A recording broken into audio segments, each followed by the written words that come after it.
చంద్రబాబు గారు పెద్ద మనిషి, సుదీర్ఘ రాజకీయ అనుభవం ఉంది, 40 years ఇండస్ట్రీ ప్లస్ ముఖ్యమంత్రిగా 14 ఏళ్ళు, ఇప్పుడు ఇంకొక ఏడాది అవుతున్నట్టుంది.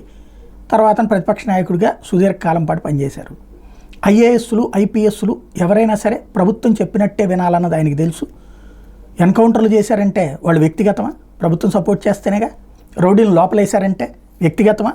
ప్రభుత్వం సపోర్ట్ చేస్తేనే కదా. రౌడీజాన్ని అణచేశారంటే, ఫ్యాక్షనిజాన్ని అణచేశారంటే వ్యక్తిగతమా? కాదు కదా, ప్రభుత్వం సపోర్ట్ చేస్తేనే కదా. ప్రభుత్వం చేయమంటే చేస్తారు, చేయొద్దంటే కూర్చుంటారు. 14-19 మంది చేయొద్దన్నారు, కూర్చున్నారు. చేయమన్నారు, చేశారు. ఐఏఎస్లు ఐపీఎస్లకి స్వేచ్ఛ ఇస్తే పని చేస్తారని చంద్రబాబు గారికి తెలీదా?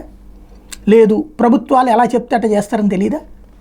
ఇప్పుడు వాళ్ళని వేధించడం కరెక్టా? అది అవసరమా? అవమానించడం అవసరమా? ఆలోచించుకోవాల్సి ఉంది. చంద్రబాబు గారు ఈ విషయంలో ఎంత త్వరగా నిర్ణయం తీసుకుని వాళ్ళని అవమానించే తీరు నుంచి, ఎందుకంటే ఇప్పుడు దాదాపుగా కనబడుతున్నటువంటి విచిత్రమైన పరిస్థితి ఏంటయ్యా అంటే 10 మంది ఐఏఎస్లు 23 మంది ఐపీఎస్ని అవమానిస్తూ వాళ్ళని ఏ పోస్టులు ఇచ్చినా ఎవరో పోస్ట్ పెడతారు, వెంటనే సోషల్ మీడియా పోస్టుల ఆధారంగా పదవులు తీసేయడం, అవమానించడం జరుగుతుంది. ఇదే సాగితే రేపొద్దున ఎవడూ పనిచేయలేడు.